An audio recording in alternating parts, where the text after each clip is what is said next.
একদিন শিবও কৃষ্ণের প্রেমে পড়েছিলেন। কৈলাসের নীরব পাহাড়ে ধ্যানস্থ ছিলেন মহাদেব, চোখ বন্ধ, মন স্থির। কিন্তু হঠাৎই এক সুর তার ধ্যান ভেঙে দিল, বেণুর সুর, কৃষ্ণের বাঁশি। সে সুরে যেন দুলছে মহাবিশ্ব।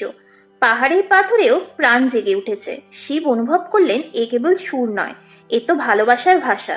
তিনি মৃদু হাসলেন, এই প্রেম, এই লীলা দেখতে হবে নিজ চোখে। এবং নেমে এলেন বৃন্দাবনে। সেখানে রাসলীলা চলছে। রাধা, গোপীরা, কৃষ্ণ, এক অনন্ত প্রেমের নৃত্য। দূর থেকে শিব দাঁড়িয়ে দেখছেন, চোখে জল, ঠোঁটে মৃদু মন্ত্র, ওম নমো গোপী প্রেমায় নমঃ।